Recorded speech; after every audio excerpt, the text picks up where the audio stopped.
আসসালামু আলাইকুম রহমতুল্লাহ বরকাত। যারা প্লাম্বারের কাজ করেন অনেকেই হয়তো ছোটোখাটো জিনিসের নাম জানেন না।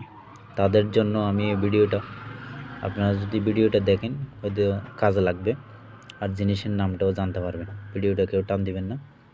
তো এই বাসা বাড়িতে অনেকেই সমস্যায় পড়ে যান জিনিসের নাম না জানার জন্য, দোকানে যেয়ে নাম বলতে পারেন না, অনেকেই সমস্যায় পড়ে যান।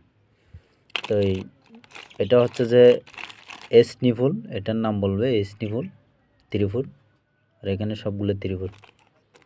আর এটা হচ্ছে যে জন্নার চাবি, কনসেল স্টুক বললে দোকানে কনসেল স্টুক বলতে হবে।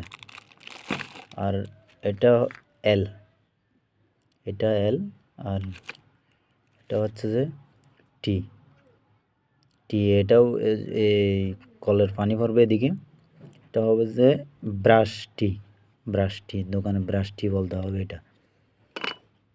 আর এটা হচ্ছে যে ব্রাশ এল, ব্রাশ এল বলতে হবে।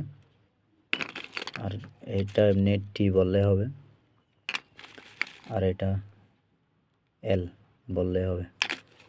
আর এটা সিল টেপ বললেই দোকানে দিবে, ছুরির টেপের। তো এটা আপনাদেরকে মানে দেখাইলাম, আপনারা সবাই দেখবেন মানে নামটা জানার জন্য। নামটা জানলে আপনাদের কাজে আসতে পারে, দোকানে যেয়ে আর কষ্ট করতে হবে না, নাম বললেই হয়ে যাবে। এতটুকু ভিডিওটা।